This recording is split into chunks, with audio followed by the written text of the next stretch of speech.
అమ్మ గురించి కొన్ని మాటలు రాసుకున్నా, చెప్తా నేను. వినేవాళ్ళు ఉంటే ఎన్నో మాటలు వస్తుంది నాకు. వినేవాళ్ళు లేక ఎన్నోసార్లు అనుకుంటా, ఎవరన్నా వింటే బాగుండేది, మంచి మాటలు భగవంతుడు నాకు ఇచ్చిండు, నేను పంచిపెడతా అనుకుంటా.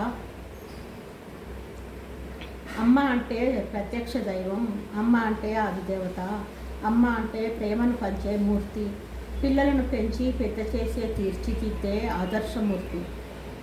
లాలపోసి జోలపాడి పాలిచ్చి పడుకోబెట్టి కంటి పాపలాగా కాపాడుతుంది.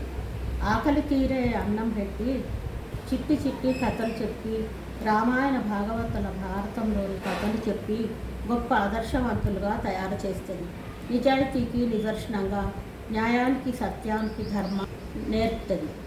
పిల్లలు తప్పటడుగులు వేస్తే సంతోషిస్తుంది, తప్పు అడుగులు వేస్తే దండిస్తుంది, శిక్షిస్తుంది, కోపగించుకుంటుంది, ఈసడించుకుంటుంది.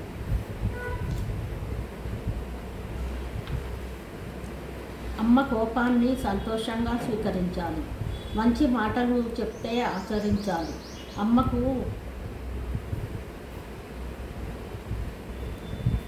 అనుకూలంగా నడుచుకోవాలి. అమ్మ అనే మాటలు న్యాయానికి పుట్టిల్లు. మాది ధర్మానికి కట్టుబడ్డది మా వంశం, నిజాయితీకి నిలకడైనది మా పేరు. ధర్మానికి